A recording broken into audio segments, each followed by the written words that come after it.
இந்து தர்ம சேவா அறக்கட்டளை நடத்தும் சுதேசி திருவிழா நாள் 26, 27, 28. இடம் காமராஜர் கல்லூரி, தூத்துக்குடி. லயன் காஷ்மீர் ஹனி, அழகும் வாசனையும் கமழும் காஷ்மீர் லயன் காஷ்மீர் ஹனி. அசல் தேன் அசந்தேன். உத்தரகண்ட் மாநிலம் உத்தரகாசி மாவட்டத்தில் முலிங்லா மலைப்பகுதி உள்ளது. இது சீனாவின் கட்டுப்பாட்டில் உள்ள திபெத்தை இந்தியாவுடன் இணைக்கும் பழங்கால வர்த்தக மற்றும் பயணப்பாதையாக இருந்தது. இமயமலையில் 16,000 அடி உயரத்திற்கு மேல் அமைந்துள்ள மலைப்பாதையான இந்த பகுதியை அடைய தற்போது ரோடு வசதி இல்லை. ஆனால் நீலாபாணி என்கிற இடத்தில் இருந்து மலையேற்றம் மட்டும் அனுமதிக்கப்படுகிறது. அப்படி போனால் முலிங்லாவை அடைய 5 நாட்கள் ஆகும். இந்நிலையில் நீலபாணி முலிங்லா இடையே 32 கிலோமீட்டருக்கு ரோடு அமைக்க மத்திய அரசு முடிவு செய்துள்ளது.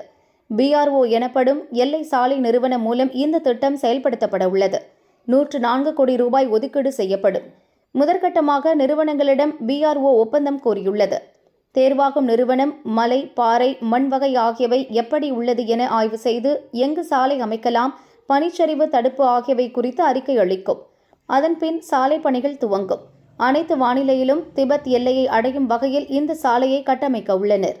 இதன் மூலம் சீன எல்லையில் அசாதாரண சூழல் நிலவும் போது நம் படைகளை சில மணி நேரங்களில் அங்கு கொண்டு செல்ல முடியும்.